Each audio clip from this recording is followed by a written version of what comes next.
Video के इस नए क्रम में मैं आप सभी से शेयर करने वाली हूँ शनि प्रदोष व्रत के बारे में, जो कि इस वर्ष 2 बार पड़ रहा है। यानी एक बार जो है स्वयं मकर संक्रांति के दिन पर पड़ेगा और दूसरा जो शनि प्रदोष व्रत पड़ेगा वो 29 जनवरी 2022 को पड़ेगा।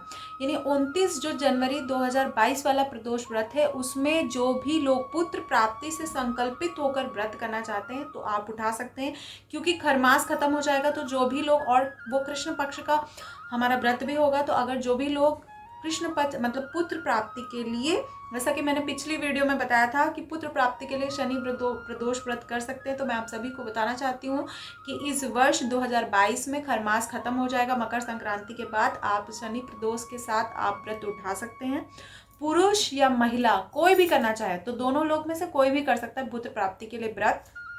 दूसरी इंपॉर्टेंट चीज़ मैं बताना चाहती हूँ आपको कि जब हम शनि प्रदोष का व्रत उठाते हैं तो ऐसा मतलब नहीं है कि सिर्फ और सिर्फ आप शनि प्रदोष ही व्रत करेंगे। सारे व्रत करेंगे, मतलब गुरुवार, शुक्रवार, मंगलवार, सोमवार, रविवार सारे व्रत करेंगे। बस उठाना होता है, जब हम उठाते हैं, संकल्प लेते हैं, तो वो व्रत वो आप उसके बाद आप जो भी प्रदोष व्रत पड़ेगा आप कंटिन्यू कर सकते हैं। प्रथम जो संकल्पित होकर जो व्रत किया जाता है उसमें विशेष पूजा अर्चना, विशेष संकल्प किया जाता है। उसके बाद जो व्रत होता है आप नॉर्मल देवालय शिवालय में जाकर रुद्राभिषेक या नॉर्मल अभिषेक, अगर आप रुद्राभिषेक छोटे तौर पे कर सकते हैं तो वो आप ज़रूर करें। उसके साथ ही पूजा के विशेष नियम होते हैं, जैसे कि आपको कुछ चीज़ें विशेष ध्यान रखनी होती है। गुस्सा नहीं करना होता है आपको, आप किसी को उटपटांग बोल नहीं सकते, जल आपको पूरे दिन में नहीं पीना होता। वैसे आप जिस तरह से संकल्प लें उस तरह से बहुत से लोग रोटी सब्जी खा के भी प्रदोष व्रत रखते हैं, तो आप जिस तरह से संकल्प लें उस तरह से आप व्रत कर सकते हैं। वैसे भी भोलेनाथ जो है वो श्रद्धा और भाव के भूखे, तो जिस तरह भी आप व्रत करना चाहें कर सकते हैं। तो संकल्प से रिलेटेड हमारी वीडियो चैनल पे अपलोडेड है, आप संकल्प ज़रूर देखें। और व्रत जब भी आप करें तो इसको एक बात और ध्यान रखें कि पीरियड्स में, अगर आप व्रत रह रहे हैं और कंटिन्यू यानी व्रत आप उठा रहे हैं, तो अगर आपका पीरियड आ गया है तो आप उस व्रत को काउंट करेंगे या नहीं करेंगे? तो सबसे पहले उसको काउंट नहीं करेंगे। आप व्रत छोड़ेंगे कि नहीं छोड़ेंगे? तो नहीं छोड़ेंगे व्रत।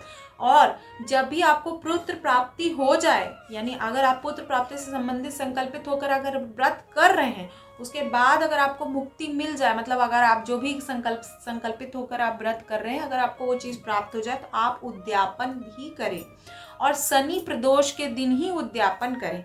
आप चाहे तो किसी और दिन भी कर सकते हैं, वरना लेकिन पुत्र प्राप्ति से संबंध में शनि प्रदोष के दिन ही उद्यापन शुभ माना जाता है। वैसे हमारे यहाँ पर जो मैंने देखा है, हमारे यहाँ पर प्रदोष व्रत का, एकादशी व्रत का उद्यापन कोई करता, सब लोग रहते ही रहते हैं, कोई उद्यापन नहीं करता। लेकिन आजकल क्योंकि रोग ज़्यादा बढ़ रहे हैं और बहुत सारी ऐसी सर्कमस्टांसेस होते हैं जब हम व्रत को अवॉइड करते हैं, नहीं रह पाते, हमारा शरीर साथ नहीं देता है, तो ऐसी सिचुएशन में आप व्रत का उद्यापन कर सकते हैं। अभी मैं इसकी डिटेल वीडियो डालूंगी कि प्रदोष व्रत का उद्यापन कैसे करें।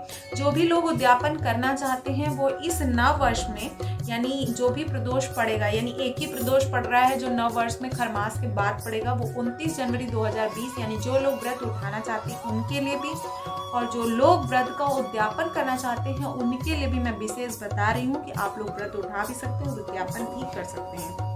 व्रत उठाने का भी वही नियम है संकल्प से संबंधित, जैसे आप स्नान वगैरह करके संकल्प लेंगे, और जब पहली पूजा होती है उसमें भी आप विशेषकर ध्यान देंगे। और जो लोग उद्यापन करेंगे वो अगर पुत्र प्राप्ति या पुत्र से संबंधित, उसके स्वास्थ्य से संबंधित कामना को लेकर उन्होंने व्रत उठाया था, तो उससे संबंधित दान भी करें। जैसे पुत्र प्राप्ति के लिए जो लोग व्रत करते हैं उनको बच्चों का खिलौना जो होता है उसको देवालय शिवालय में चढ़ाकर बच्चों को दान जरूर करना चाहिए। तो इस तरह से मैं आपको विशेष जानकारी दे रही हूँ शनि प्रदोष व्रत के बारे में। आप सभी को पुराना अपलोडेड जो वीडियो था शनि प्रदोष से संबंधित वो बहुत पसंद आया, आप सभी का बहुत प्यार मिला है, उसके लिए ढेर सारा आभार। आप सभी के मन में अगर कोई भी प्रश्न है तो आप कमेंट करके पूछ सकते हैं, क्योंकि डिसलाइक तो आजकल दिखता नहीं है यूट्यूब पे, यूट्यूब ने हटा दिया। तो लाइक करके जो है अपना प्यार दिखा सकते हैं, और अगर डिसलाइक नहीं कर पा रहे हैं तो कमेंट करके बता सकते हैं कि क्या रीज़न है। और आप सभी के लिए नव वर्ष मंगलमय हो, शुभमय हो, और आप सभी की मनोकामना भोलेनाथ पूर्ण करें। और पहला जो व्रत है, जो इस वर्ष का जो प्रदोष व्रत है, उसी दिन मकर संक्रांति का पर्व भी पड़ रहा है। तो आप सभी के लिए सूर्य नारायण का प्रकाश आपके जीवन में ढेर सारा प्रकाश फैलाए, इसी शुभकामना के साथ आप सभी को मकर संक्रांति की ढेर सारी शुभकामनाएं, और हमारे साथ ऐसे ही बने रहें। और जो भी लोग हमारे चैनल पर नए हैं, प्लीज़ सब्सक्राइब ज़रूर कीजिएगा। आप लोग सब्सक्राइब नहीं करते हैं, सब्सक्राइब कर दीजिए। व्यूज़